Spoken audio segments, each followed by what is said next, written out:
Welcome back to Show Me What I've Been Missing, your pop culture podcast that says, hey, remember that thing? I'm one of your hosts, Elizabeth Stanton, and with me is my other host. Chris Mack, what's up, guys? We're twinning today. We're both wearing purple hoodies. Yay, yay. We did not plan this. No, it didn't. It really We didn't. really didn't. But that's not what we're here to talk about. We're here to talk about Sex in the City. I've seen it too many times. Chris has seen it hardly at all. And we are on season 6, episode 4, Pick a Little, Talk a Little, which is a Music Man reference. There's a song in Music Man called Pick a Little, Talk a Little, and it's the ladies of the town talking about how Marion, the librarian, is like a slut, maybe. Or at least like a woman of not great reputation. Okay. And they sound like chickens. They're like, pick a little, talk a little, pick a little. That's what the song sounds like. And it's fun. It's a good little comedy number. You're just saying that because you saw Hugh Jackman in it. Don't you act like you're excited about Music Man. You were just there lusting for Hugh Jackman, okay? First of all, always excited about Music Man. Anytime it's on Turner Classic Movies, I'm there. Mm-hmm. Robert Preston for the win, baby. Mm-hmm. And yeah, I saw it with Hugh Jackman in New York. It's closing next this coming January. Yeah. Probably because he's got to go make fucking Deadpool and be Wolverine again, which I'm like, you know what? Dude, Ryan Reynolds must have a fucking mouthpiece on him because he was done with that role. He did not want to play that role anymore. He did Logan, and every press piece of Logan was like, I have been nothing but thankful to be Wolverine, but I've done my time. I want to do other things. It's on to the next. I mean, he was playing that role. I mean, he did other movies, but essentially he played that role for like 20 years. Yeah. So that's what I'm saying. Like the fact that Ryan Reynolds got him to come and do it again, I bet you we're barely good. Here's the funny thing about it is like my big thing I think is we'll probably barely see Wolverine in this fucking movie. That's probably what's gonna happen. It's probably gonna be like 4 scenes of Wolverine and then it's gonna be done. He probably just using this whole Wolverine aspect to like get people to come see the movie because we want to see Hugh Jackman be Wolverine again. But it ain't gonna be the Wolverine that we think we're gonna see. You know what I mean? It's a big old bait and switch. Yeah. Yeah. Oh, 100%. Because Ryan Reynolds is a cheeky fuck like that. And like, yeah. And he's playing, Deadpool, who's also cheeky. So like, we're gonna be disappointed, but I can't wait. I can't. Yeah, it is. Look, I liked Wolverine plenty. That was definitely, the girl to a woman in that movie theater. The first time we saw that movie. I feel you. I like that TikTok trend that people were doing for a while where they were playing Wildest Dreams by Taylor Swift and they were showing like the movie that like was that moment. I did one of those for X-Men for fun because it was the first time he's in that cage doing the cage match. You're like, oh. Wait, that was your wake? Like not any of the other movies where he was like more ripped and leaner? No, the first X-Men. Yeah. All right. Respect. Yeah. I was like, who is that man? Because he wasn't as like that's that was like that's because he's not roided out. Right, that's true. Yeah, he was like, okay, very nice. It was an achievable, he obviously worked out and was in great shape. Yeah. He was not juicing. Right. Yeah, that was I always found that kind of weird is because, a lot of the movies after that when he was like Wolverine, it's like it was like weird because it didn't really match up because like yes, a lot of those movies like took place in the past, so he was just like all jacked, but it's like all right. If he was all jacked then, he should have been all jacked in the first movie because Wolverine doesn't age. So he should be juiced up all through and it doesn't make sense. They should have just like let him, work out, but like not have to be like, and it's so funny because he's like not a small dude by any means, but he's like much like leaner, narrower guy. Yeah. Like again, I got to see him on Broadway and he's tap dancing and doing his singing and everything. And like just seeing him in person on Broadway, I was like, yeah, I'm like, I prefer this over like roided out Wolverine. Sorry, I can't. it's that intimidating, like, oh, I don't, it's like I mean, there's that's a fine I think line. that's probably the only reason why they made him more Jack, to make him look more menacing and more Yeah, intimidating on screen. yeah. So it makes sense, but it doesn't make sense because again, if we're going through the timeline, like yes, if he was Jack then, he should be Jack now Right, because like what because was it? he's Wolverine. Days of Future Past. He's Yeah, he like was just like incredibly lean. He just slapping people with those yeah, pectorals. yeah, he was just ridiculously And then lean. like in the original X-Men, which is in theory 30 years later, Right, he's like, like a oh, regular he's pretty in dude. shape, but he's not Yeah, like out of control. yeah. It's like he stopped working out, but he's still just Wolverine, so he just happens to be Yeah. somewhat muscular. But like that wouldn't make any sense because Wolverine again just doesn't age. Yeah. Anyway, Anyway. anywho, This is not what we're talking about. We're supposed to be talking about Sex and the City. I mean, listen, we could talk Wolverine all day. I mean, you got We two could. nerds here, and you're And I was just obsessed gonna with them. drop. So Realized I was confusing Days of Future Past with X-Men Apocalypse for a hot second because I was like, and what a fucking waste of Oscar Isaac. He's such a great actor. They slapped him in all that blue makeup and like his head couldn't move. And I was like, oh wait, that was a different movie. But it I is a stand different by movie, that opinion. but also correct. Yes, Complete waste of him. It could have they been got him back. anybody. That's okay. Marvel got him back. They let him They do did Moon because I Knight, adore Moon and he Knight, was as I've great. said So 800 million times on the show. they gave him that back. They were like, oh, so sorry, we kind of messed up. And I love Oscar Isaac because like I think he's been sort of asked by like people being like, look, you can say Apocalypse is bad if you want to, bro. And he's been so smart and like never a bad word, but like Nah, he's you not can gonna do kind it. of read in person his expression. It's a little Well, like my I thing know is what I too, know it's what like, happened. listen, he can say it's a bad movie, but he's also, I'm sure he probably just thinks back to that paycheck. So I'm pretty sure that paycheck, Yeah, helps you sleep at night. It's like, it was a bad movie, but they paid the shit out of me. yeah, So, and I didn't have to do that much. yeah. Like, he honestly, if you think about him as an actor, like, he probably didn't say that many lines in the movie. It probably got paid a Mm-mm. shit ton of money. So, like, Yeah. he's like, yeah, it's a bad movie, but like, also, I I mean, probably, that's the he shit that like, lets you do bought a house inside. for that. That's the shit that lets you do inside Llewyn Davies. Or Right. Davis.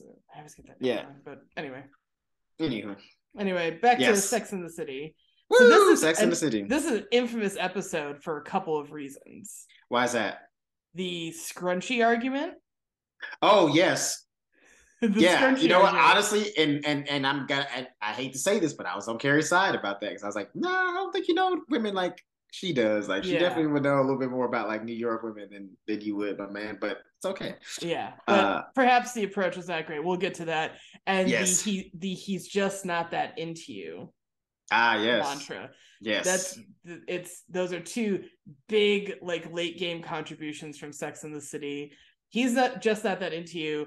If you don't mind, do you want to start there with Miranda? Yeah, because didn't one of the writers of the show write that book, and then it was also translated into a movie? I did too. I did a little bit of research for us. Okay. So the two writers on the show, who I guess they pretty much coined the phrase. So for context, they're all out to dinner with Carrie and Berger. Yes. We'll get into the research. Like we'll get into the research as we go. Yeah. So they're out to dinner and Carrie's excited to share Berger with her friends basically, and they're talking girl talk, and Miranda's like, I went on this date with this real estate guy. We kissed a little and he almost came all the way upstairs, but then he said he had an early morning or and he couldn't make it. But I think he's gonna call, and the girls are like, yeah, of course he is. And she asks Berger for advice, and he's like, I'm gonna be honest, and I'll just be direct with you. He's just not that into you. Facts. Yeah. Real talk. I mean, and I'm gonna say facts with a slight addendum. Mm-hmm. His advice only particularly, I think, is applicable to men who are over 30. Because let me tell you something, a 20-something-year-old man, if you invite him up, even if he ain't that into you, he gonna hit it. Because like in our 20s, rage, monster, full of hormones, ready to fuck, no matter what, even if he barely liked the girl. But like in the 30s, it's a little bit more tame. Yeah. Testosterone levels aren't as high. So yeah, in this case, his advice was right on the money. Because again, I don't give a fuck what kind of meeting. I don't give a fuck if my meeting's at 3 a.m. and it's fucking 2 a.m. If the chances of me getting some is on the table, I'm probably gonna take a chance. Yeah. And that's basically what he tells Miranda. And the girls, like, of course, flip out. They're like, no, like this sign. And he's like, he's basically saying what you said is like, if he's into you, meeting or not, schedule or not, whatever, he's gonna come upstairs. It's pretty simple. Yes. By the way, I just want to put out there. I'm sorry, ladies. I understand. I think y'all know men, but you don't. Yeah, okay, like never listen to your girlfriends when it comes to advice to men. Ask if you have a guy friend. Talk to your guy friend because he's gonna give you the real. Okay, I can vouch because I talked to you about certain things very recently. Correct. And as much as I'm like, no, the TikTok tarot card reading say it's gonna work out, you've been like, buddy, no. that ain't how. Yeah, because even Jack Berger says he's like, there's no such thing as mixed messages with dudes. Like we're pretty direct when it comes to relationships and stuff like that. Like the only time, I mean, you say the 9 times out of 10, the only thing that we will do is like, if we're trying to worry about your feelings or whatever, that's when like we try to do the nice guy move or whatever. It's like, you know, write the infamous email that they talk about in the show and stuff like that. You know, it's like the little curves. It's like, I don't want to be too direct because I don't want to hurt your feelings, but like that's probably the only things. Like we won't be as direct to spare feelings, but yeah, there's no mixed messages. Like 80% of what we say is how we feel. There's no like secret coding and shit like that. Yeah, which to this day we have not accepted as real. I know. It's like, no, but he meant by this episode's almost 20 years old or is about 20 years old, and it's, you know, we're still out here. And I will say I think it's slightly complicated now with social media a little, but probably not that much. But Miranda is very accepting of it. She's like, this is liberating, and it is a good mindset because it does sit, you know, as like much as you want to rationalize and try to read the signs and everything, it does save you. Like if you accept it, right, you just you move on to the next. You're like, well, that was go ahead. Yeah, I'm sorry. I didn't really have a closing word. No, I was no. That's, I mean, honestly, because it was so funny. Yes, because all the other girls are like, "Oh, shut up! He doesn't know what he's talking about. He doesn't talk about." It's like, he's a dude, doesn't know what he's talking about. Okay, that's weird. But also too, like her relief of it is like that's how you should look at it because yes, it's cut and dry. All the shit, all the trying to figure out decipher message and like how did he say it? What did he mean by how he said it? Like all that shit. You're just adding more. You're compounding more emotion onto something that's like very simple and you can just move on to the next. Like she even says like all the years of therapy I could have saved by just having this advice. It's like, and actually it's speaking absolutely of the TikTok social media thing, I saw something actually that I was like, oh, this is just as liberating as someone said, was commenting kind of along these lines, not on the show in particular, but just the if he wanted to, he would, but like you still see them looking at your social media in some way. The thing they heard or that they said was he's a fan, he's not your man. And I was like, aha, that's nice. That's good to know. That's good. Yeah, it's another kind of branch of this mantra that he's just not that into you. He's just not that into you. If he wanted to, he would. He's a fan, not your man. You gotta kind of, it's hard, but and I struggle with it as many do, but it is a good like. It's just the truth. I mean, honestly, like, and I know this, like, if a guy is into you, like, you're not gonna be able to question it. You know what I'm saying? Like, there'll be no room for questioning it if a guy's truly into you, and that's just how it is with men. Like, we're pretty straightforward. If he's into you, we're gonna let you know. Like, you'll get the text message that you think you should be getting. You'll be getting the voice messages you should be getting. You know, like Berger said, he'll immediately book the next date to try to see you. You know what I'm saying? Like, there's no, you know, we don't keep it casual like that. You know what I mean? Yeah. So Miranda gets the email that Berger predicted she'd get, which was the like trying to spare feelings, but like basically I'm just not that into you. And when she gets that email, she happens to overhear two girls doing the exact same, like talking, and she offers the advice. She's like, I'm just gonna give you something. He's just not that into you. And Miranda feels like I helped the next generation, and like walks away. And the two girls are like, fucking bitch, she doesn't know what she's talking about. It's so funny. And here's where she fucked up. Yeah. her delivery was trash. Delivery was poor, and those girls I think are younger. They're in their 20s. Sure, but even then, she still could have broken it down. Like, because here's the thing: all she said was, "He's just not that into you." She didn't give any kind of context. You know what I mean? Because like she heard the whole conversation, so she could have, been like, "Hey, look, I know he couldn't help it over here." Yeah, couldn't. Yeah, well, she said I couldn't help over here, but she didn't like really. She gave the advice without any kind of, like I said, context. Like she got to be like, "Oh, you said the guy did this." But trust me, he wouldn't do this if he was into you. He's just not that into you. Like, move on. It's okay. But she just gave the straight up, like, blanket advice. You can't just, like, give a stranger that kind of, like, blanket advice because they don't know you. They don't know the context of what you're talking about. And they don't know, like, what kind of person you are. So, in a way, she just kind of came off as a bitch. Yeah. Like, when they called her a bitch, I was like, yeah, I get it. Because it didn't really...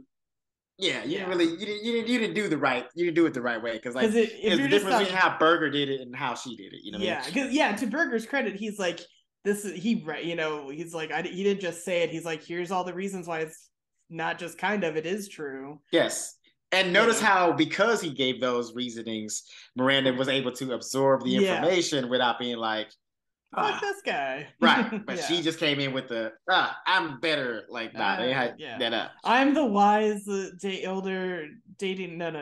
Yeah. And it does backfire on her a little. Yes. I think this is the show's way of trying to backpedal it a little, but they probably but they shouldn't have. They shouldn't have. I think they kind of took away some of the power of the message by doing it. Because she goes on a date with a guy that Harry knows that Charlotte set her up with, and it went really well, and they happen to have had Indian food for dinner. Terrible first date, by the way. I fucking love Indian food. Delicious. But as a first date, it's a terrible idea because it's an intense first date deal. Yes, you just don't.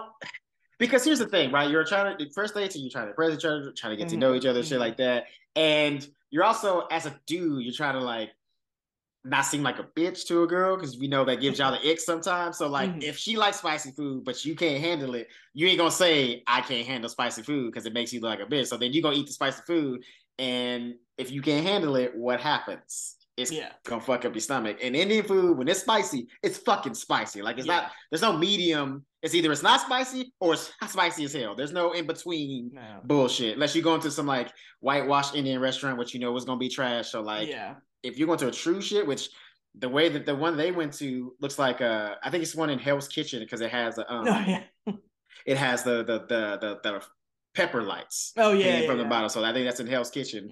So it's real. Like that's what I said. Is it spicy or not? And that's just a bad first date because you don't want to have the bubble guts because that don't make you look good either. You don't spend half your date in the bathroom. Oh, I know.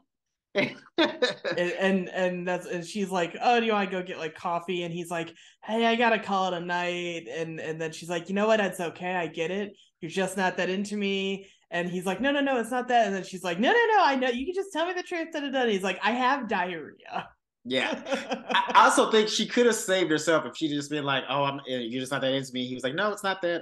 I really have to go. And she's just like left it alone instead of like kept it big. Like, cause she like had to hear him say it. Like that's where she fucked up. She like had to hear him say it. You didn't have to hear him say it. If that's what you thought, just fucking go home with that. If he calls you, hey, then it is good. So it is a worthwhile mantra though. And so like we said, I did a little smidge of research on it. So that phrase, the he's just not that into you phrase, became super popular from the show, and it was spun into a self-help book by two of the people who worked on the show, who I'm assuming pretty much coined it, like in the writer's room. It's Greg Barrett, I think is how you say his last name, and Liz Tucalo, I think. I'm probably butchering these names. I'm so sorry. But he's a stand-up comedian who's been around forever. Yes. He had a talk show not long after this, kind of I think along the self-help advice lines. Okay. And then and so he's credited as a consultant on the show from the tail end of season 4 to the end. Yeah, I remember saying his name because I was like, that sounds familiar. And that makes sense. And then she also has been like a staff writer and writer on the show since about season 5 onward. She has gone on to write so they also, I think, co-wrote or contributed to the movie based on the self-help book. And then she's written most recently for Alaska Daily on ABC, I want to say. I could be wrong.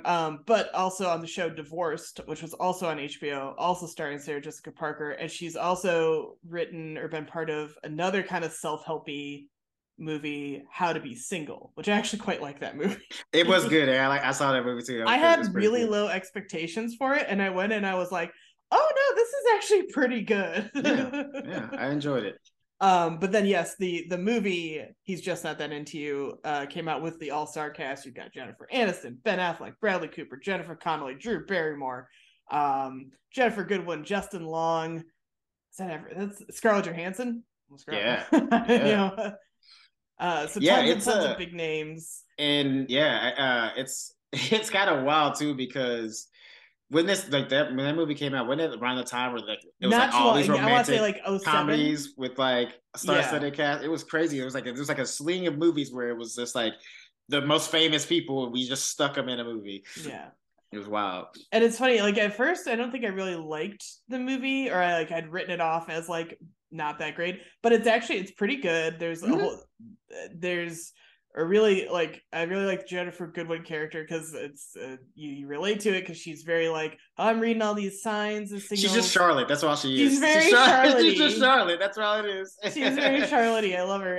Yeah.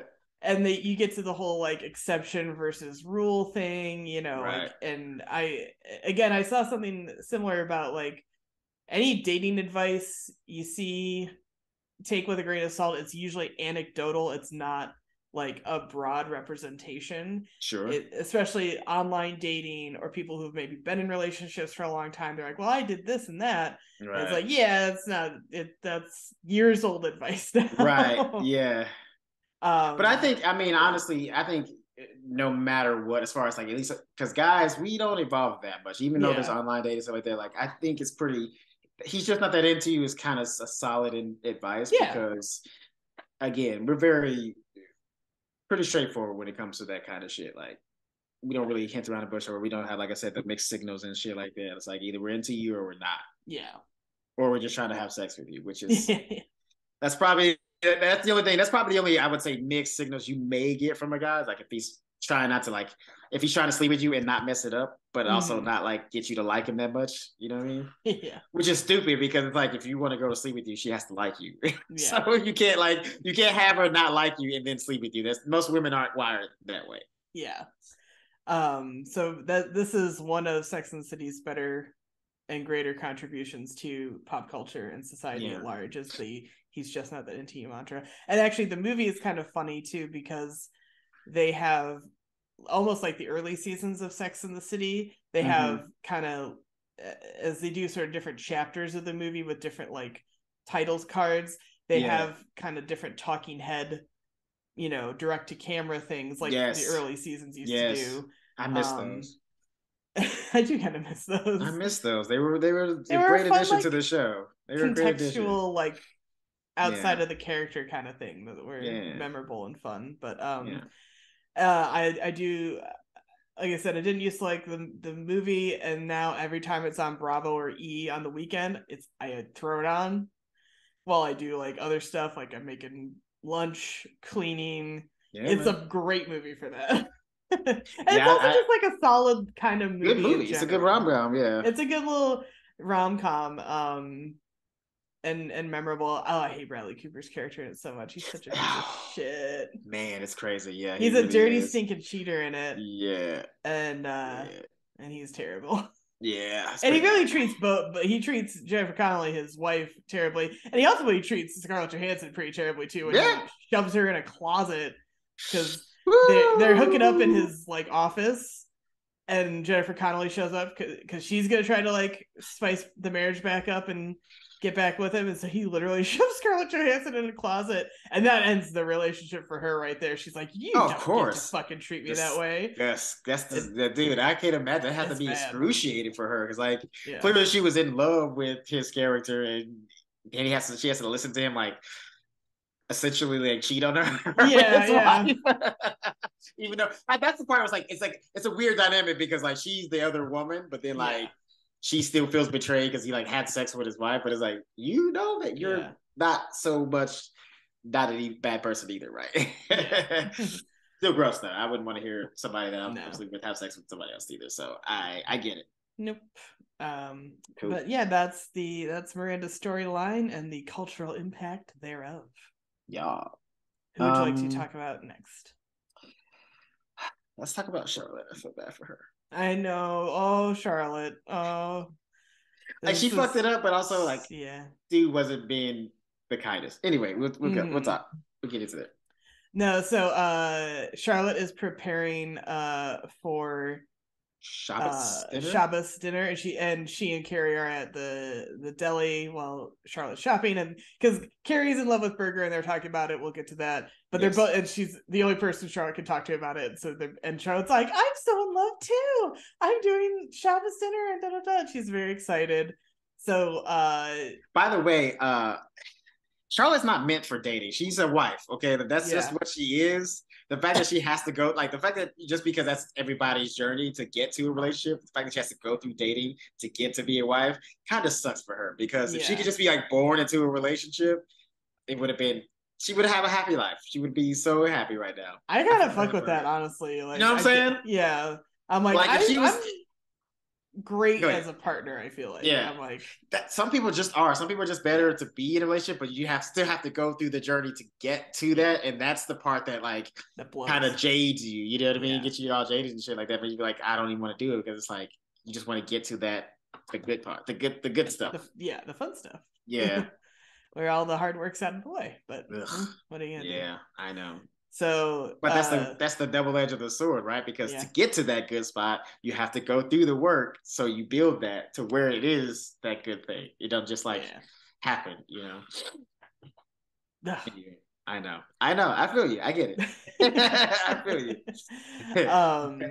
But Charlotte's all in. She's nailed. I think it said mezuzah. I forgot to Google before we started.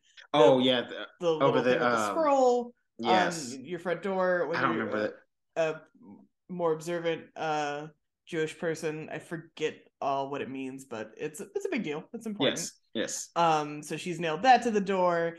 She's cooking away for Shabbos dinner with help from Carrie and Miranda, which I love. Miranda's like, "Why did you bring me here?" And Carrie's like, "Because I didn't want to have to keep saying, I guess you had to be there." Which is really funny. Yeah, it's pretty funny. Because Charlotte is all like, she's making brisket and matzo ball soup, I believe, or just matzo balls. Yes. She's making homemade challah, which, as we said last time, challah bread's fucking delicious. Fire. The best bread on the planet, maybe. I don't know. I haven't had all the breads, but it's pretty up there. It's up there. As far as my experience goes. And as they're looking through the recipe book, they see that Charlotte's written like Mrs. Harry York Goldenblatt, like she's in fucking middle school all over it. Yeah. I can't believe she's hyphenating her name. That's interesting. I wouldn't picture Charlotte as a hyphen girl. Yeah, I don't know. I'm surprised. Yeah, because she was not York McDougal when she was married to Trey. No. She was McDougal. I wonder if it's a little like probably because of that though. Because a little bit, she wants to keep a little of herself this time around, but not a lot because she's like revealing she's already like planning the wedding for November, and they're like, "Yeah, but has he proposed?" And she's like, "Well, no." But it's gonna. Okay, Miranda's the voice of reason. I respect it, but low key, she's kind of shitting on Charlotte. That's like Harry keeps going, Miranda, shut up. Chill, no, she's right. No, she's right. Like she's 100% right. These are the questions that like should be asked, but like she could have done it. For lack of a better word, softer. She was just like really just too lawyery. You know what I mean? It wasn't friendship. It was the cross examination's over. Yeah. It was very much like in a courtroom asking questions on the witness stand, more like than friendship. Because Charlotte, it's like, we're gonna get married. I've gone to all this trouble to convert. I wouldn't have done it if I wasn't sure. You know, it's basically locked in. And Miranda's like, I just don't want to see you get hurt again. Mm-hmm. So it does go a little awkwardly. So Charlotte has set out the perfect Shabbos dinner. Harry's like super impressed. She made brisket, which is a long process. Brisket is like a tough cut of meat. And it takes forever to cook. Hours. Like you gotta slow cook it for you said hours, like almost like a whole day. Yeah. It's great when it's done, but it takes so much time. Yeah. And Atlas. she's doing the traditional prayer, and Harry has snuck on the Mets game on the TV on mute. Yeah, that's the part where I think he was being a dick. It's like, dude, Yeah. like and I mean, I don't know. I mean, this is the part where it's like this is where I kind of like fell out of it because Mm-hmm. I wouldn't. I don't picture. I mean, I know Harry's a little bit of a dick sometimes, but I don't picture him Yeah. being this much of a dick to a person like Charlotte. Like, how he feels about her, and like Yeah. how lucky he feels to have her. Like, I don't think he would just be like, "Oh, I'm gonna watch the Mets while she's trying to do this big Shabbos dinner for me." Like, that's just not. Because it's a And then little it's too very out of callous. character from him. Yeah. Yeah. Like he's definitely rough and everything, but he's never rough to her. Right. Like You know. if this was maybe in the beginning of their relationship, Mm-hmm. I would be like, okay, this is kind of him. But at this point, he just seems that he's definitely softened more and that Yeah. brassness that he wouldn't do anything like this. So I kind of fell out of this episode in this moment because I was like, that's not really him. Like I understand they're doing it for Mm-hmm. drama and to Yeah. move plots forward, but it just didn't feel right. Because she's like, I gave up Christ for you, can't give up the Mets. And That's where she fucked up. Yeah, she fucked he's up. like, it's gonna be a long, life if you keep Yeah. that up. But I agree. She probably didn't need to say it that way, but she Yes. did make a huge commitment Yes. in And he was being a converting. dick. Like, why are you watching And the game? Why is she just made you a full ass dinner? a full, You yeah. turn it off. You turn Even it if, off. yeah, even if you are not like that observant, he says what, he's a conservative Jew. I think for at least this first Shabbos dinner that she put all this effort into, you keep the fucking TV off and acknowledge that she fucking committed to doing this. Right. And And like then you you can don't and you be, definitely don't put it on mute, you dick. Like, come yeah, on. Like I know you're trying to make a compromise, but this is like the time really to compromise. It's yeah, time to just be like, I'll read it in the paper the next day. Like, yeah. And then after she does this one big one, you can be like, I appreciate you went all out for this first one as our like first official Shabbos dinner as a couple. You right. don't have to do that going forward. Yeah. We don't even have to observe it if you don't want to. To me, it's like, I'm not like a practicing Catholic by any means, but like I've done, Easter dinners with people or, Right. or where maybe they pray or whatever. And I'm not like, fuck your shit, I want to watch A Christmas Story or like an Easter movie. I'm like, yeah, you just Yeah. quietly accept it for a hot minute Yeah. and Yeah. then move on. Or Yeah. at least like, yeah. So, but again, her approach of, the melodramatic I gave up Christ for you thing is a little much. Yeah. And that, She but like that's not even, I think, where she goes too far. I think she goes yeah. too far when she's like, set the date. Do you know how lucky you are to have me? Do you Yeah. know what people think when they see us together on the street? Yeah. And Yeah. he's like, I do. I just didn't think you were one of them. Yeah. To me, that's where she goes too far. Because she had a Yeah. point with the like, hey, I kind of gave up something big. The least you can do is enjoy the meal without the fucking TV on. Yeah. But then going in with the dig about, their looks they don't look right together, Right. the shallow And also shit. like trying to like force you can't force you never it's always a bad idea to try to like force marriage upon a dude. Yeah. Like, we're always gonna resist that. Like even if he wanted to marry you, and he did apparently because he was like Yeah. to think like he got up stormed out was like, I can't believe you said this. And he's like to think I bought a ring. So he was going to Yeah. propose sometime soon, I'm assuming. But Yeah. yeah, I wouldn't want to propose either after all that. Like that's where she fucked up. Was she just went a little too hard in the paint. If she just left it at Yeah. I sacrificed, my religion for you. I gave Yeah. that up. Like, can you at least just have dinner and that's it? Yeah. She'd been fine. Because that's pretty reasonable. But also too, here's also the problem with that statement as well. Mm-hmm. Even though it is true, you don't bring it up. You see what I'm saying? Yeah. Because when you bring that up in an argument, especially to try to get the things that you want, not only is it manipulation, but it's also letting me know, or it kind of tells the person that you're talking to that like you didn't really want to do it. Right. You only did it for a means to an end. Right. Like, yeah. you're or like you just did it for me, that which puts pressure on me because it's like now it's like, oh, you did all that just for me. Now it has to work out. Like if it doesn't work out, then I'm the piece of shit for making you convert. You know what I mean? Because she flips out. She's like, yeah, you said we couldn't be married until I was Jewish, and now I am. So why haven't you set a date? Why haven't you proposed? And that's part of her meltdown about it. Yeah, well, it's not like he said we were gonna get married as soon as you were converted. Like, Right? Yeah, he never said anything like that. He, if anything, he made almost no promises about. He's like he's happy she converted, obviously, Yeah, and like on board with it. Yeah. But he never said like, as soon as you convert, I will pop the question and away we'll go to get a wedding done. Yeah.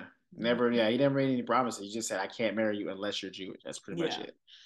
So yeah, and then apparently he left. They didn't talk for what, 2 days? 2 days. He's sending someone to get his stuff. Yeah. And Carrie's like, another single Jewish girl in New York. So wait, is this the end of their relationship? All right, don't tell me. I mean, it made it seem a little final, you know what I mean? Because, saying that she's a single girl, like, that's just a fight. Mm-hmm. That's not necessarily mean that they're single, but they're definitely broken up, though. Okay. Yeah, okay. Yeah. Okay. Damn it. All right. I don't want that to happen for Charlotte. Like, she did go a little too hard, but like also, yeah, she needs to be with like, she's not meant for this dating world, especially not a place like New York. No. Like, if she was dating in like the Midwest or the South, she'd be fine. She'd probably already married. Wifed up at 22. She'd be married by now. She was just, she has the right attitude, but born in the wrong fucking city. I feel that. You know what I'm saying? You know what I'm saying? Oh, I feel that. You want to do Samantha? Yes. I love Samantha's yes, fucking role play scenarios. They're so involved and it's so funny. So like the episode starts with her like vacuuming in like a teddy, and it looks like she's being like burglarized, but it's just Jerry, the actor, and she's like just keeps staging these elaborate sex fantasies with her. Yes. Now, okay. Now let me, man, because they get into some. They get into some wild scenarios. Well, they do. The first one is the most wild, I think. The discussion about it is really what I kind of want to talk about, because I was actually kind of impressed. They still tried to like joke their way through it, but it was actually a pretty severe conversation that they were having at dinner, especially for like the first time Jack is hanging out with them. It's kind of a dense topic to speak about, because of that first scenario that they're playing up. Because not only is he robbing a place, but he's like he's kind of having like a great fantasy. Like it's a great fantasy role play kind of thing. And I'm saying grape, not the other word. I appreciate it for YouTube. Good call. Yes, and so again, that gets into some weird territory, because even Charlotte's like, that's really demeaning. And demeaning. It's bad. Like, nobody should be doing any kind of fantasy like that. And Samantha makes the argument that fantasies are harmless, that nobody gets hurt in a fantasy. Correct. However, most people, especially that commit said actual acts, start out fantasizing first, and that fantasy grows into actual action. So I would argue that that comment it's a 50-50, because like, yes, fantasies are harmless, but those fantasies can lead to actual action. Yeah, and I think there's also an unfortunate, I think, misconception that women have grape fantasies, therefore it's okay to be that intense, that rough, because secretly all women want that. And again, another precedent that I thought was like, this is like, and shout out to Berger. Like, Samantha kind of asks him, he's like, well, anything grape and grape adjacent I don't think is a good idea. And I'm the same way. Like, I've been with women who ask me to choke them in bed. I refuse. I won't do it. Sorry. I've been asked, like, if by women for me to slap them. Won't do it. God. Yeah. Oh yeah. Oh my God. Oh yeah. Yeah. I've been asked some things, like, when it comes to assault, I'm sorry, even if it's a sexy thing and you're asking me and you're begging me to do it, I'm just not gonna do it. And if that's what you need to like get there, then you're just gonna have to find another dude. Because here's the thing. Also, too, I'm a black dude, and most of the women I've slept with are white women. Yeah, I can't do it. I can't do it. Like that's not how I'm gonna end my life. You feel me? Like smart man. I'm not gonna. Smart man. Sorry, miss. I understand that you like I even have pause when a girl has asked me to like just spank her. I know that technically I probably couldn't get in trouble for that, but like I also could because you can't be too careful, man. You can't because if you hit too hard and you leave a bruise and somebody sees it and then you like think so, like you just don't know. So I just anything like I'm like Burger, anything adjacent is still off limits. Like I don't ask because the answer is no. Sorry. Yeah, and there's obviously there's like a fine line, especially with if you are into more BDSM stuff, but that BDSM stuff is very like everybody's got to be upfront from the get-go about what they want, what they expect, safe words, all that kind of stuff. Like not but even then it still gets tricky because there's definitely been like situations where people have died and been accused of foul play, but that was a factor. So like you couldn't tell if it was a sex act gone wrong or somebody did on purpose. Like it just gets too. It just gets too convoluted, you know what I mean? Yeah, and I think what is a big misconception about the grape fantasy is like that it's that aggressive and mean and stuff like that. And what I think more women fantasize about, like when you read romance novels and things like that, is like a take charge aspect, right? And like an aggressive masculinity about it, but not like you trying to slap around to you. Like I don't like no slapping, choking, no. Like I always find it weird, like where people are joking on like TikTok or Twitter or wherever about like someone being so hot they're like fucking I laugh at like ruin my life, like that's kind of funny, like I'd let this man ruin my life, like but there people are like I'd let them like fucking stomp me like a grape. I'm like Jesus. Like when like I love Hugh Jackman or Oscar Isaac or whatever, I don't want either of them to like fucking roughhouse me. I like want them to be manly and like take command of a situation, but not like beat the shit. I don't want to be shoved around in the process, Yeah, don't put me through a fucking wall before you have sex with me, please. Like I knew that shit wasn't for me. So this is one of my favorite like weird things I read as a teenager. There was this like teen supernatural romance novel thing I read called Blood and Chocolate, and it was about a girl who was a werewolf, and there was like a tribe of werewolves or a pack of werewolf people, but she was in love with like a human boy, and she couldn't decide between blah blah blah. She gets stuck between turning into like a wolf and a human at the end of the book, which is the whole metaphor. She's stuck between two worlds, and so she's like all kind of gross looking because she's not a wolf, but she's not a person. She's like ugly, and so she's like, you're specious. How dare you? Holed up in her room, and the whole book she's 16 in the book, by the way, and the whole book, guys, there is a older member of her pack who I went ahead and just filled in Hugh Jackman with. I don't remember his character description, but that's doesn't just matter. Who I went ahead and filled it in with. Who's Wolverine, like sort wolf, of, it's all safe. We're good. 24 and 16, not okay, but this book was like, oh no, he was who she was supposed to be with this whole time. Anyway, he shows up and tells this whole story at the end of the book about like I too was in love with a human once and it didn't work out, and here's why. So apparently every time he hooked up with the human girlfriend he had, like sex was cool like the first time, but then he wasn't feeling it, so he would change a little each time and get rougher and rougher until one time he punched her too hard in the head. Yikes! This was in a kid's book? Oh, novel. Okay. Yeah, this is for teenagers, not kids, but still. Right. Still intense though. It's been like 20 years since I read that shit, and it's burned in my brain and I remember reading it and literally being like, hold on. Went back like 2 pages, was like, da da da da da. Yeah. Uh-huh. Sex Uh-huh. needed to change a little Uh-huh. bit each time Uh-huh. to basically come. Okay. Punched her too hard in the head. She died. Right.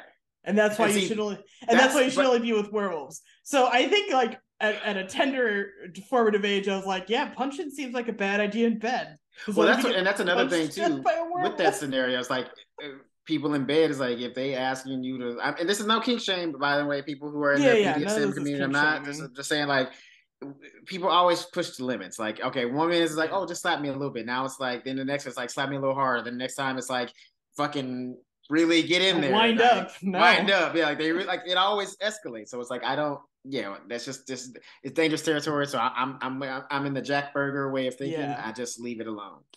But Samantha doesn't mind apparently, and Yes. the crazy ass fantasies continue. They get funnier each time. I think my favorite is the tax auditor. Taxman's good. It's Taxman's so good. funny because she's like he's on a calculator just slapping numbers into it, like one of Yeah. the printing ones, and Yeah. he's like, you owe the federal government X amount of Three dollars, hundred thousand dollars in and she's back like, taxes. I don't have that kind of money, tax auditor Smith. What are you gonna do? Take the shirt off my back? Take the See, shirt here's off my my thing. back. As an actor, I think you should have like somebody like Samantha probably isn't going to owe the government $300,000 Yeah. in back taxes. Like she may owe like I would say maximum like $50,000 I think it was just for to the the government. scenario. I No, don't I know, know. but I'm saying, but like if you're gonna be an actor, like keep some realism in it a little bit. Like three I hundred like thousand that you dollars. take issue with his Even if I was performance. Samantha, I'd be like 300,000. What the fuck? Where did I get 300? How am I in debt? Like keep it simple. Like I want to. That's like improv rule 101. Like Yeah. keeping it simple. But shout out to him constantly be yes anding everything she That's wants to true. do. This is true. This is true. It's her um too, because like she didn't really except for later, but like she didn't really jump out of yeah, she doesn't character at jump out any of bed. time. Yeah, she clearly got some Second City IO training when it comes to sex. Yes, and Yeah, I was kind of disappointed in I wanted to see the detective one kind of play I got out, it but too because he shows up at a bar and yeah, she's wearing one sexy basically nude dress. By the way, I realized she like literally only had pasties on underneath like yeah, this like sequin mesh dress. Basic, yeah, it was crazy. But Detective Smith shows up and she orders 2 martinis and he changes it to a seltzer for him, and they go back and forth and he's like, I'm sober, I'm in AA, I can't drink. yeah, And that just kills the mood for her. She like yeah. runs out of the bar I basically. mean, okay, this is probably one of the few moments where I was like, come on, Samantha, you're better than that. Like the fact that Yeah. she ran away, because like usually she's not the judgmental one. Usually she's Mm-hmm. very understanding. She doesn't like uh, she doesn't really like hold any kind of malice towards people like within their life journeys and stuff like that. And her kind of walking away, more or less running away from this scenario, kind of threw me off a little bit. I was a little Yeah. disappointed in Samantha in this scenario. Like I kind of get it. Like it would shake me a little bit too if I was in that scenario with somebody and they're like, actually, I'm sober. It's like, oh, okay, cool. But it wouldn't make me run, I don't think. Yeah. Because like she still could have kept the fantasy going because she basically made up a scenario in her head when she was like, Yeah. "Oh, you're on the job. Of course you can't have a martini." Like Right. Yeah. there it is. Go back to that and then move forward. Yeah.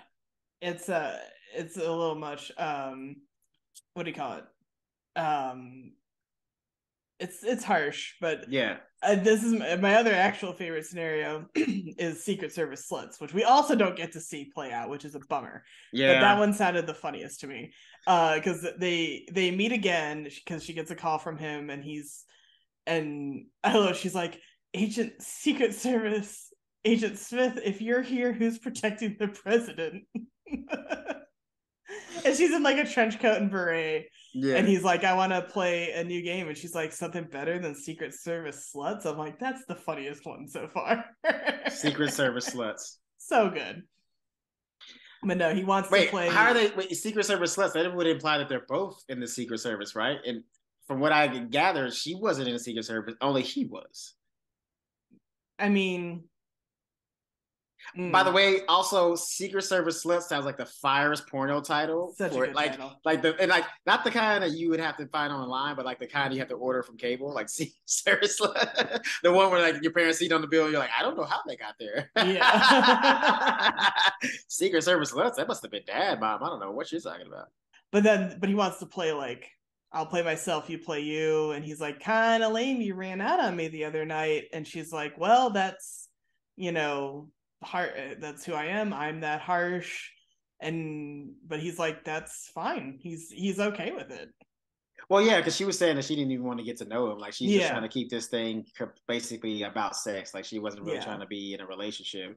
And he kind of uh like smoothly gets her into yeah, a relationship. Like they actually like he tells her about himself a little, like one thing about himself, and it like piques her interest, and all of a yeah, sudden they're having like a nice actual romantic date dinner, yeah. like in this scenario.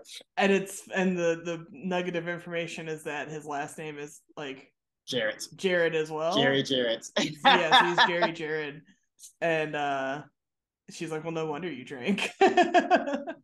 For the record, I forget how it comes about. I thought it was this episode, and she keeps calling him Smith because I think he goes by Jerry Smith, maybe professionally or something like that. Probably, yeah, that's what I'm thinking. It Because must that's be, how like Agent Smith or da Smith keeps yeah. coming up. The It's just a rest of the generic name. show, he'll be Smith Jared is like the new name she kind of gives him, which we'll get to Gotcha. next time that comes up. But Gotcha. um, so I always think of him as Smith, even though I know it's Jerry. I mean, it's still not a sexy name. It's a terrible name. I'd be mad if my parents gave me a name like Jerry. That's why, yeah, Gerard Butler for the win. Yeah, but he's Gerard. That's different. Yeah. Or like, you know, Jerry Seinfeld goes by his name is Jerome. So Oh, okay, his yeah. name is Jerome. So like he choosing to go by Jerry, but I think this guy's name is like actually Jerry. Yeah. Like not like straight for Jerome or anything. Like I think he's just actually Jerry, which sucks. Yeah. All right. On to the other big topic from this one. Let's get it. Scrunchie-gate. Scrunchie-gate. Yo, real talk. If this episode was written today, that's probably what the That's title would 100% be. what it'd be called. Because I forget when they started calling like everything gate, you know, after there's obviously the Watergate, Yeah. actual Watergate event, the break-in, the tapes, the whole nine. I forget how and when the press just started dubbing everything such and such gate. It doesn't really make a lot of sense, but like now it's such works. a part of culture that it's there. What can you do? It works. Sorry about that. Yeah. It works. I mean, you know, it's kind of like it's like a little cheeky little fun title that we get for things that like obviously don't have that much weight. Yeah, which is crazy because actual Watergate, pretty important event. Pretty important. Pretty important. Pretty big deal. Pretty big deal. Like literally a moment in history that will never be forgotten. Yeah. Yeah. Pretty big deal. Yeah. But now it's like, oh no, you know, Shoegate about someone wearing the wrong shoes to something. Right. Yeah. Eyebrow gate. Somebody waxed their eyebrows. Yeah, eyebrow gate. I do have what I jokingly refer to as paprika gate in my family. So paprika gate is in true Midwest fashion for holidays. I make deviled eggs. It's my like go-to dish. Delicious. And they involve paprika. Now, the way I have been making them since I was about like 11 in middle school when I was first kind of given this assignment and duty, and now I'm like the master deviled egg maker in the family. The recipe I was given from grandma implied that you put the paprika in the mix as well as dust it on top. And I've been making them that way for years. Some time ago, when my mom and I visited my brother in DC with his then girlfriend, now wife, I was making them in front of my mom, and I put the paprika in the mix. She went, "What are you doing?" I said, "I'm doing the deviled eggs as I have always done them, with the paprika in the mix." She's like, "You're not supposed to put it in there. You're only supposed to put it on top." And I said, "But this is the way I've been doing it since 1996. You can't just come to me and tell me now that I've been making it wrong this whole time. And we were about 10, 15 years into this, maybe. Mm-hmm. No, maybe not 15. We're bare minimum 10 years into this process, let's say. No, sorry. We are actually closer to 15 years into this. I was like, you can't just tell me. And I ended up making 2 batches that holiday, one with paprika in, one without. Let me tell you, difference is negligible. I've stuck with the paprika in the mix every time ever since. Yeah, and I mean, honestly, I ain't gonna lie to you, the paprika in the mix sounds right to me. Thank you. Yeah, I mean, as a person her who ghost is absolutely gonna haunt me now tonight and be like, fine. It's fine. On top. It's fine, but guess what? Your deviled eggs are still going to be righteous. If that's what matters. They are excellent. They never won a prize at the company potluck that I would take them to every year, but they were always a crowd favorite. Rightfully so. I'm with it. I like the idea of it being here because it gives it more flavor. Gives it a little more flavor. Yeah. Personally, they just dusted honestly, just a little dust on top. Like you can't really even taste the paprika. Yeah. You can't have the mustard doing all the heavy lifting in the mix. You gotta have it out. Facts. Anyway, although mustard does do a lot of heavy lifting. It does do a lot. But you can help it out. Paprika comes in with the assist. So that's my gate controversy. But this is Scrunchie-gate. This is not paprika. I don't have any gates. I'm sorry. That's fine. Sorry, viewers or listeners. I don't have any gates. Anything. So as things are going, Carrie... I do have a gate, but it's too long to tell. That's okay. I mean, paprika gate wasn't short. I have Mexico trip gate. Oh, okay. Which is pretty simple. Basically, you know how in high school they have like a end of the year trip for seniors or whatever. Mm-hmm. So my parents told me that I had to pay for most of it. Like my mom gave me like $100 to put towards it, and I had to pay for the rest. And I was like working. Had a job at school. I worked at a fast food restaurant, and I was like giving money to my pops for him to put money into it, or so I thought. But turned out he was actually using the money to pay bills around the house, and I had no idea. A week before the trip was over, I was like, "Oh shit, I'm about to put in the last payment. Let me go ahead and check my, check the profile online to see how much I owed." That bitch still said $600, and I was like, "What the fuck is going on?" So I called my mom. She's like, "You need to talk to your dad." I called my dad. I'm like, "What the fuck's going on?" He's like, "I didn't say what the fuck because he would kill me." But like, I was like, "What's going on?" He's like, "I don't know." He's like, I've been using that money to pay bills. We need to help around the house, and that's what I've been doing. I was like, "You could have told me this. Like, I would have gave you extra money, so I could get my trip." He's just like, "I don't know what to tell you." And so, all my friends got to go to Mexico, Cancun, 18, got to go on a cruise, and came back with all kinds of stories. And I was just like, cool, I was just here. I was just here, in Texas, just working.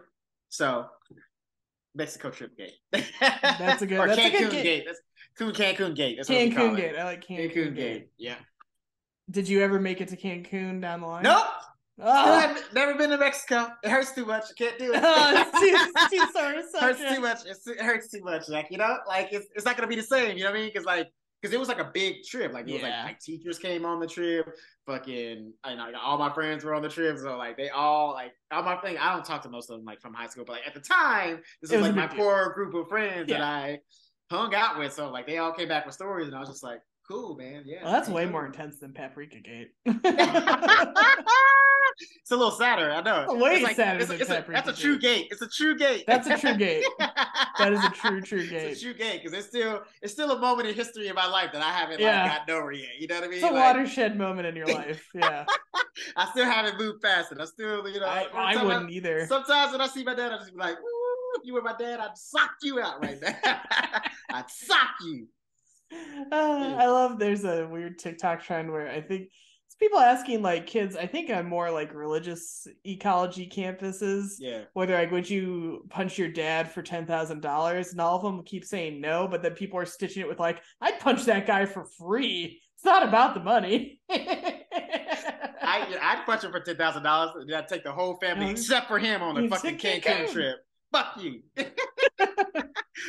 I keep sending them pictures every 10 minutes. Be like, "Oh, look at us taking shots of tequila on a cruise, swimming with dolphins, fucking on the beach, goddamn But mariachi bands, like I just keep sending them all kinds of shit. I send them the guac that we ordered. What you talking about? Ship him some guac direct. Yeah, I send them sound bites of sizzling fajitas. Yeah. Nothing but that one song that always plays anytime. Yeah, every day. Yeah, every day. Every day. Nothing but stereotype song. Anyway. So Scrunchie-gate. Let's get into Scrunchie-gate. The Scrunchie-gate. Yes. Carrie is introducing Burger to her friends. It's going great, despite Samantha's very weird stories, and they love his advice. And they get back to her place, and they're all chatty and happy and giddy, and they're even compatible on the ice cream, like what ice cream treat they wanted that she pulls out of the freezer. And he then stops her talking real quick though, and he's like, I just want to be able to say this, I love you.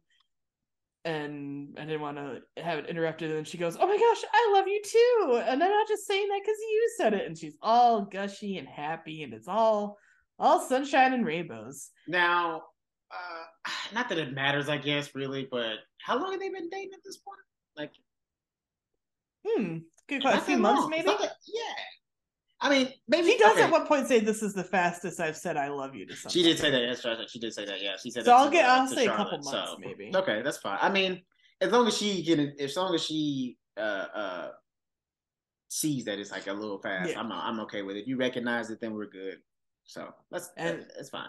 And then one day she comes home to find his latest novel in her mailbox, and she immediately reads it, and she loves the book, and she's just finishing it when he comes over.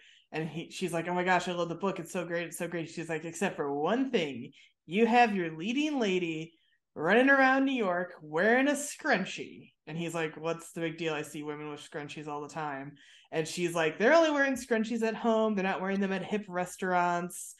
And then she's like trying to like go on to say the part she does like, and he's obviously super pissed. Now I have to pause it right there. Yeah, go ahead. The scrunchie thing is so wild too, because it's such a weird barometer of time and trends. So 80s and 90s, scrunchies are the fucking hottest hair accessory you can have. I used to have a ton as a kid. They were just wear them around their wrist. Wear them around their wrist, the whole nine. They were the thing. Yeah. 2000s, which is the era we're in the show right now, you wouldn't be caught dead wearing a scrunchie. Scrunchies are old and dated and weird and lame and yeah, especially not in a fashion forward city like especially not New York. And they are, as she mentions, you only wear them at home, like putting your hair up for the night or washing your face or whatever. Right. Flash forward another like 10, 15, 20 years. Suddenly, scrunchies back in, wearing them around their wrist. Like my younger cousin a few years ago was, and they're still popular now, but a few years ago was like collecting velvet ones to wear around her wrist. And my aunt and I were both like, it's so wild, right? Because literally not that long ago, scrunchies verboten. And I don't even, to be honest with you, I mean, I guess it's harder coming from a guy, but I never really understood why they went out of style. Like I thought they were always, I never really did either. Pretty practical, you know what I mean? Like I thought they were pretty practical. They're way gentler on your hair. Way gentler, and also too, like you can mix and match and like have them match to your whole outfit. Like especially like people who go to the gym and shit like that. It just like accentuates the femininity in your gym outfit. A sleek hairdos came in big in like the 2000s in this era, like stick straight, slick back ponytails, and a scrunchie is, because they're very soft and kind of loose looking, messes with that sleek line, and so that's why you only do the like a ponytail or cover up like your ponytail holder with hair, like you can take a piece of your ponytail, wrap it around, that kind of thing. I think they just kind of messed with like the sleek lines, and they did seem like a weird relic of the 80s, 90s. But now 90s fashion is back super hard with the kids, the Gen Z.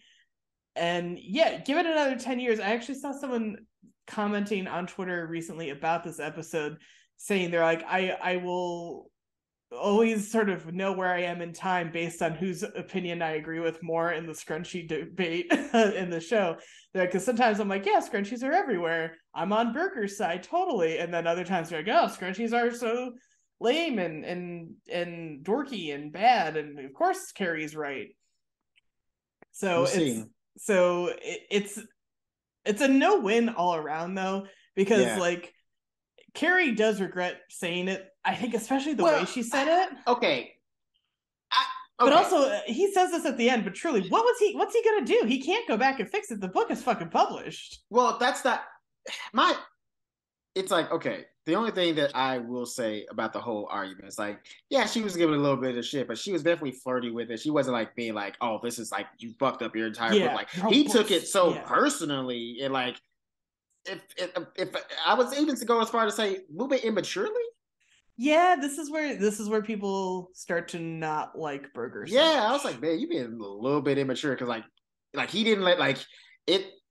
It got him so upset that he was just like, I don't want to go out tonight. Let's just order in. Like he didn't Yeah, want to yeah. like then like they were out somewhere else and he like brought it up Mm-hmm. in protest. Like, oh, look at this girl wearing a scrunchie. I Yeah. was laughing my ass off when the girl was like, oh, what part? Because she's like, oh, because Carrie was like, he's like, oh, look, there's a There's scrunchie. a Oh, scrunchie she's right in a here in hot this. bar in New York, Yeah. in Manhattan. I think I'm right. And she's like, not from New York. Yeah, no, that's so, She's and like, she's not from New dead York. on. No, The for woman is 100%. like from Georgia. Is like the sweet, like I'm from Macon, Georgia. Georgia, Oh, yeah. Macon, Georgia.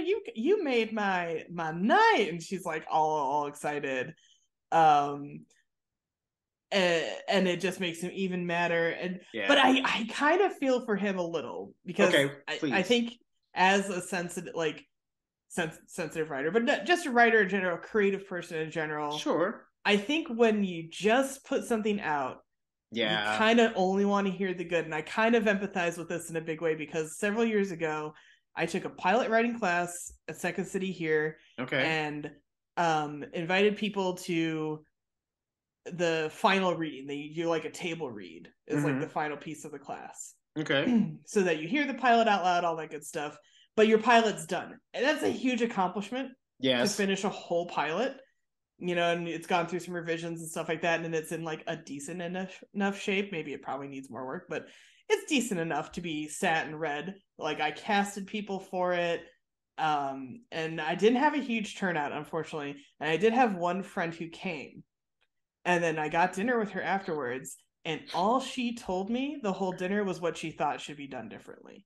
Yeah, Now, that's not how you give criticism. You always start now, with everything good, and then yeah, at the very end, be like, here's what could have worked better, or and what it I would have liked to really see. really killed the vibe, and I empathize with, like, yes, Carrie was gushing But she about it, but started out, yeah, she started out gushing over it. And like honestly, the little thing that she pointed out was a small fucking thing. Like she didn't say nothing about the story. She didn't say yeah, nothing about like hating the characters.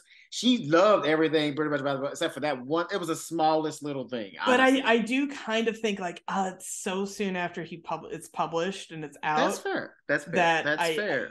you I know still think he was a little bit too like she was a little too sensitive. It was like, all right, he's a little too sensitive, and yeah, he like does, we like you get it, said, tortured artist, like he's very take it down. immature about it because Yeah, you know Carrie is then working overtime after they see the woman with the scrunchie at the bar. They're like yeah, having dinner, and she's, you know, like, oh, this and this is great about the book, and this and this and this, and she's just like overdoing it. yeah, And then they get to her place, and he's like, I'm not gonna come up. And she's like, look, I'm sorry about the scrunchy thing. And he's like, it's not a big deal. I want to call it a night. She's like, no, I don't accept that answer.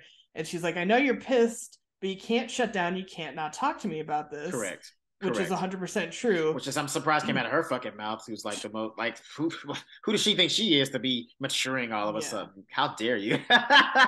But it's not even so much about the scrunchy because he is well, first of all, I do love, wait, we should mention this whole evening where they see the scrunchy lady and have dinner. Carrie is wearing like a fascinator hat, which is this like tiny Hate little it, hat hate it. on the top, like kind of top front. It's what they wear to the royal weddings. If anyone's, if you've seen all those goofy hats they're always Don't wearing, care, don't care, hate it's it. just context. So she's like, you can't shut down and you have to say what's on your mind. She's like, if I made a mistake, I'd want you to tell me. He goes, yeah, nice hat.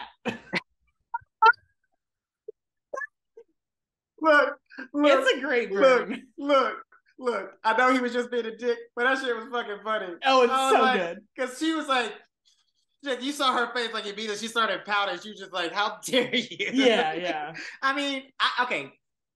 Personally, I don't fuck with the hat. Like, No, like he didn't have to like come at her so hard. You know what I but mean? it's Like, I really know, funny. but it was fucking hilarious. I knew he was gonna say something about that hat. I was like, he gonna hit it with the hat. I knew he was.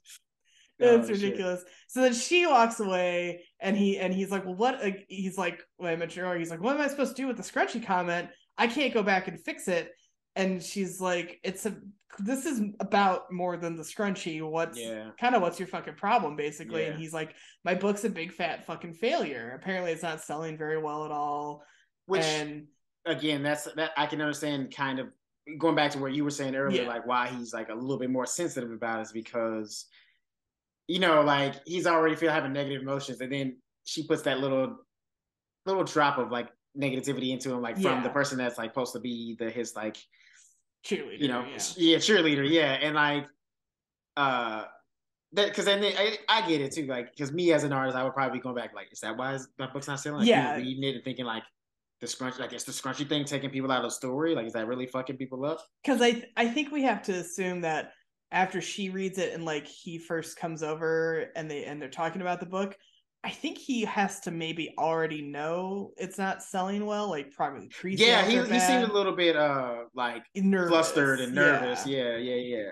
So I think you're 100% right. It's just like it's the one, like he's probably thinking like, wait, is the fucking scrunchy thing what's tanking this? Right. Shit, like fuck, like sometimes it's the smallest things, and even for an artist, like the smallest little thing is like that's all it needs, like that little seed of doubt. And it's like maybe that's why my book sucks. Because the fucking scrunchie. I had a girl run around the scrunchie. Of course, I'm a fucking idiot. But as you said, you can be sensitive, but you can't be immature about it, especially to a partner who is otherwise gassing you up to the best. Yeah, I mean, and honestly too, like she wasn't in the way she even said it. Again, she wasn't saying it like, dude, like seriously, what the fuck's up with this scrunchie? Like she was just like, she's doing like their usual. Pokey banter. Yeah, like it wasn't like she was being for real a bitch about it. So that's the part where I think he was being a little bit immature. It's like, get your shit in check, brother. Like I said, this is where Berger loses a lot of people, is this kind of immaturity. Yeah, like we kind of saw it with him flipping off the machine. Well, and that's another sign too, where it's like, like he might be over his ex, but he's not over what he went through with his ex. Yeah, because if these little things are still, sending him into a point where he's like literally acting like a child a little bit, like, oh look, she's got a scrunchie. Oh look, you're wrong. Oh fuck your hat. Like, it's a kind of a tell sign. And it's a bit of a turnoff because like I like Berger and I get why she likes him. He is very much like a type I'd be into. Yeah, but then that shit starts and then you're like, oh it's bit of a buzzkill. Yeah. But they're talking it out, and he's like, the book's a failure. All you're like trying to pump me up just isn't helping. And she stops him talking. She's like, look, you're a good writer. I loved the book and I love you. I still think you're sexy and great, and not gonna let you make a joke out of this. And so they kind of kiss and make up there on the stoop, and all is well. Because the next morning she's like brushing her teeth, and he's like, hey, can I get in the bathroom? And he's got like a scrunchie and like the back of his hair, which is like super cute. Like, he's like, I was acting like a dick and being stupid and immature, but I can make a joke out of it. All is well for now. Until the next thing. Till the next thing sends him to the next book. Until the next book. Because that's they're both writers that way, and he's gonna whatever his next project is, what if he's like, I mean, sometimes writers do like choose to seclude themselves, like what if he does that, but he's super immature and secretive about, like, or just the whole process. It's artists, they're you know what, I'm gonna give him, he was being immature, but I'm gonna give him credit because he could have attacked her writing if he wanted to be a dick. He could have easily been like, oh, true. You call yourself a writer for the fucking bullshit you just came out with? Like, he could have easily gone in on that. Like, the only thing he really did that was like a little too much was like talk shit about her hat. That's really I was like, so I'll give him a little bit of credit for restraint, because he could have been a way bigger dick. Could have been like, oh, like really low. Could have just twisted that knife in there. You know what I mean? So I'm gonna give it to him. And so that's one of the more famous episodes, especially here and as we are approaching the end game. Cool. And that's it. So we'll catch you next week. Wait. I wasn't done. I was like, wait. What are you doing here? I was gonna say you can find us most easily on Instagram at Show Me What Podcast. Yeah. And it'll take you to all our other social media, including Twitter for now. If you've been following that chaos. Yeah. That's fine, because you know what? I honestly hate Twitter, and if it goes away, then it goes away. Cool. Let's go for it. Yeah. Let's do it. People were like lamenting it big time as of this recording the other night. Who God knows, truly, God knows what's gonna happen to it by the time this actually airs. Who knows? Yeah, But it may already be gone. But people were like, I love how everybody has like been like, I hate being on Twitter. It's a necessary evil. This is a hell site. It's horrible. And then they're like, the second it might go away, people are like, what a halcyon, beautiful day we used to have on Twitter here. I will miss it with all my greatest heart and love. And everyone's like, well, which is it?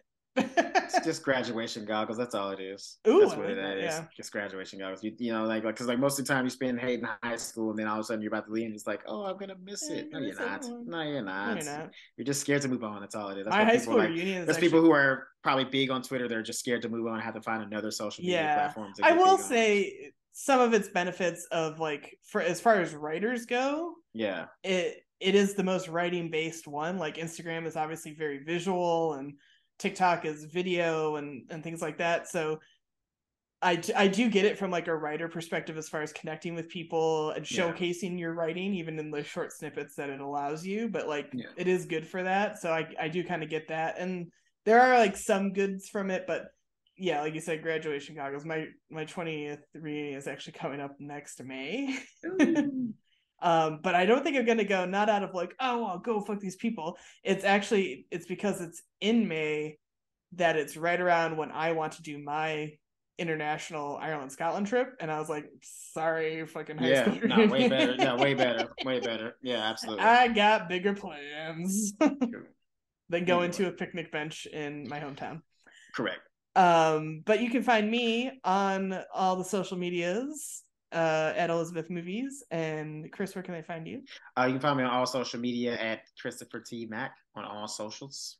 And as always, Arlo Australia candles. Yeah.